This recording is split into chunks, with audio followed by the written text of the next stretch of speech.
ভয়াবহ বন্যায় বিপর্যস্ত বাংলাদেশ।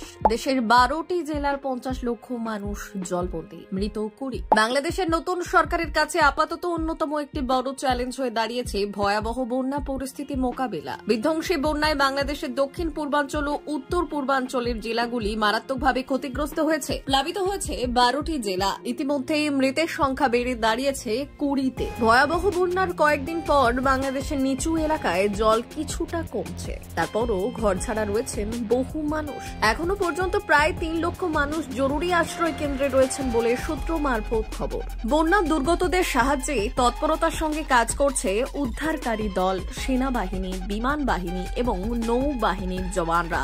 তারা সব রকম ভাবে দুর্গতদের সাহায্য করছেন বলে জানিয়েছে দুর্যোগ ব্যবস্থাপনা মন্ত্রী ফারুকি আজম। তিনি আরো জানিয়েছেন, ইতিমধ্যেই জল কমতে শুরু করেছে, ধীরে ধীরে বন্যা পরিস্থিতির উন্নতি হচ্ছে। মন্ত্রকের তরফে জানানো হয়েছে, এখনো 3,07,000-এরও বেশি মানুষ আশ্রয় কেন্দ্রে রয়েছেন। তবে বন্যার ক্ষতিগ্রস্ত হয়েছেন কম বেশি 52 লক্ষেরও বেশি মানুষ। অপরদিকে আকস্মিক বন্যা এবং অতিবৃষ্টির জেরে ভয়ঙ্কর বন্যা পরিস্থিতি ভারতের ত্রিপুরাতেও। ত্রিপুরা এবং বাংলাদেশের বন্যায় ক্ষতিগ্রস্ত মানুষের দৃশ্য সমাজ মাধ্যমে ছড়িয়ে পড়েছে। তবে কোন কোন মহল বাংলাদেশের ভয়াবহ বন্যার কারণ হিসেবে ভারতকে দায়ী করেছে?